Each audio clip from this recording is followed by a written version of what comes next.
All right, this is a touchy subject. It's about life after death. There is a scientific study revealing more about life after death. It was published today, and it found some people who went into cardiac arrest were brought back to life and had a recollection of dying.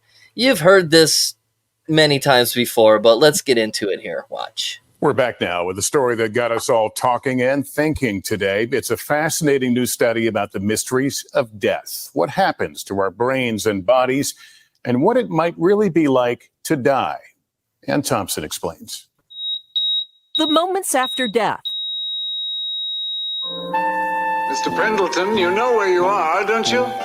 Hollywood imagined Warren Beatty greeted by James Mason and Buck Henry in Heaven Can Wait. Flatline. Kiefer Sutherland and Kevin Bacon revisited their sins in Flatliners. So was it, Dave? Was today a good day to die? Mary Curran Hackett experienced none of those things. It was like almost going home, and there was nothing to be afraid of.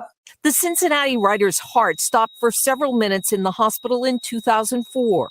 And I could see everything, feel everything, hear everything, even though I know now I was medically dying. I felt an overwhelming rush and almost a pressure being pulled, like almost like a force field being pulled back into my body. Then I woke up and saw the doctors that I had been seeing working on me. Experience like Hackett's part of a new scientific study published today. It found people who went into cardiac arrest and were brought back to life by CPR. Almost 40% had a recollection of dying. NYU's Dr. Sam Parnia is the lead researcher. We found signs of normal brain electrical activity that is consistent with the types of things that we all have when we're fully conscious. What does your study show about what happens to the brain after the heart stops? Contrary to the way that doctors have been taught, that after the heart stops, the brain does not die. It hibernates, and it shows the ability to recover even an hour longer afterwards. Parnia and Hackett are working on a book. Parnia hopes it will spur new innovation in resuscitation technology. Hackett hopes it will make us think.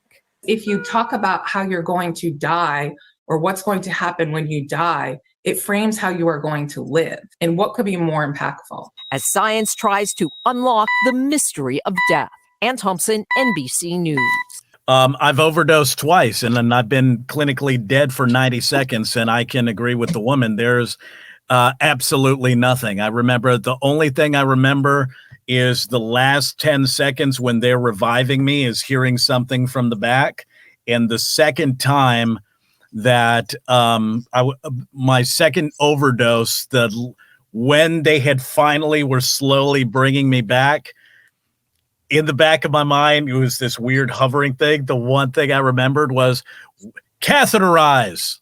And I'm like, no! And all of a sudden, I wake up hours later, and that was literally the only thing going, you're putting this thing in my penis. It's like, oh my God. That's supposed to be so fun. Yeah. So out of all of that, I've been there, done that from the story, ODing twice. That's the only thing. You always remember the last couple of seconds when they're bringing you back. It's it's this very weird thing of this whooshing where everything comes flooding to you. So whatever you hear, right, you won't actually see it, but you hear it. And then your brain kind of kicks in a visualization of those 10, 15 seconds when you were clinically dead. It's pretty creepy, but for me, I know I probably shouldn't laugh at that, and it is what it is, but it's one of those things I always joke to friends about, where I'm saying, I'm like, I look back on that and thank God I got myself in a better place, but it took them catheterizing me to go, hey, I don't want to be in that position. Not dying. Not almost dying. The catheter. That's the catheter. Yeah. I don't want put you on the straight and narrow. Hey, that's how we do it. You know what? I think we are on to $1 million idea, guys. Drug rehab. It's just you bring them in and it's like catheter or drugs. Make your choice. I mean, dude, yeah. Let me tell you. I'm getting chills just thinking of that again. I'm like, no. I'm not interested. Yeah, no, Didn't think it no. would take this turn. Yeah, no, not That's not so ever. difficult. It's a difficult road. That's oof. Yeah, I don't. I mean, I don't wish. I know my part is more of the extreme, right? The drug overdose and this and that. But I've known. I had a very good friend of mine that's super young. Barry, he's even younger than you, and he suffered a pretty bad stroke. He lives in Fresno, Oh, and he was taking care of his kids and who are very young, and luckily he trained them to call 911. Well, he suffered a massive stroke, passed out in his bathtub, and his kids were just suddenly like, well, where's daddy? Daddy's not here. They knocked on the door. Daddy's not answering because daddy just suffered a major heart attack. Called 911. Heart attack or 911 stroke, sorry.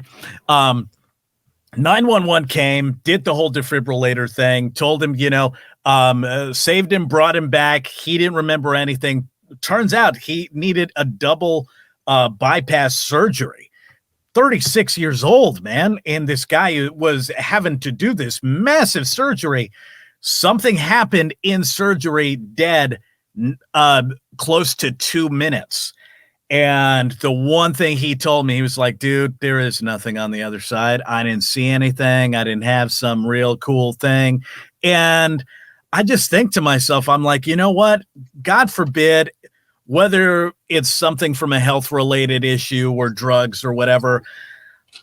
I think at the end of the day, man, just the thing I've learned from stories like that is just try your best to be as cool with yourself and your family and your life and who you are to go.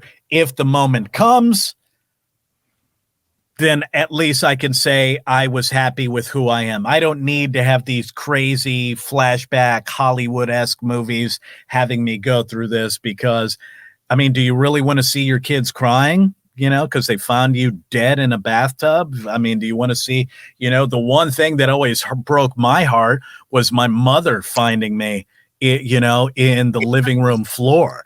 And it's like, yeah, thank God I'm alive. But, you have to live with those kind of repercussions of going, oh, my God, someone found me. Please don't let it. Oh, my God. Okay, it was a family member. Now you got that, right? So I think at the end of the day, you just do what you can to make yourself better. I am a huge advocate, and I always have been, and I will continue to be, for mental health. If you've got issues and you need to talk, please talk to someone. And there is nothing wrong with a conversation. If you feel, never feel that you're, well, it's past 10 o'clock. Never feel like you're a pussy and you don't deserve to do anything, right? Like you're too good to talk to a shrink. Because let me tell you something, the best thing that saved my life was when I got out of rehab, seeing a shrink 2 times a day, every single day, Monday through Friday, talking to that woman and working out my stuff saved my life. And I will continue to be an advocate for mental health. So you know what? You're not a wuss. You're not that. Just do it. Take care of yourself because it betters you as well as your family and saves your life as well as someone else's. Sorry. Well said, man. Well said. Sorry for ending it kind of like. No, you just covered everything. That's it. Are you sure that wasn't rehearsed? No. Believe it or not, no. I'm pretty good at what I do, Barry.